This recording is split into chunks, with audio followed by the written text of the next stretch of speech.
Hello guys, welcome to my YouTube channel. ഇന്ന് നമ്മൾ ഉണ്ടാക്കാൻ പോകുന്നത് chicken biryani with Kunj roast. So let's start.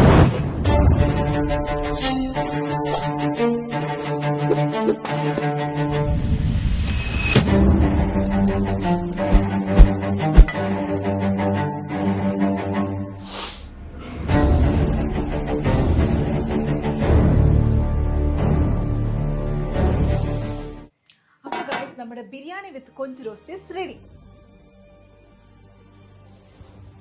Video ചെയ്യാനൊക്കെ കൊള്ളാം. 5 മണിയാകുമ്പോൾ തിരിച്ച് ഞാൻ വീട്ടിലെത്തും. അപ്പോഴേക്കും സിങ്കി കിടക്കുന്ന പാത്രങ്ങളൊക്കെ ഒന്ന് കഴുകി വെക്കണം കേട്ടോ. ഡോണ്ട് വറി അമ്മ. ബ്ലൂബെറീസിന്റെ Aira series premium non stick cookers അല്ലേ യൂസ് ചെയ്യുന്നത്. Easy to clean. കാരണം ഫുഡ് അടി പിടിക്കില്ലല്ലോ. പറഞ്ഞതിന് മുന്നേ തീർത്തി. ഇപ്പൊ ടൈം 4:45. എന്റെ ക്ലീനിങ് എല്ലാം കഴിഞ്ഞു. പറഞ്ഞില്ലേ, ഇറ്റ്സ് ദാറ്റ് ഈസി.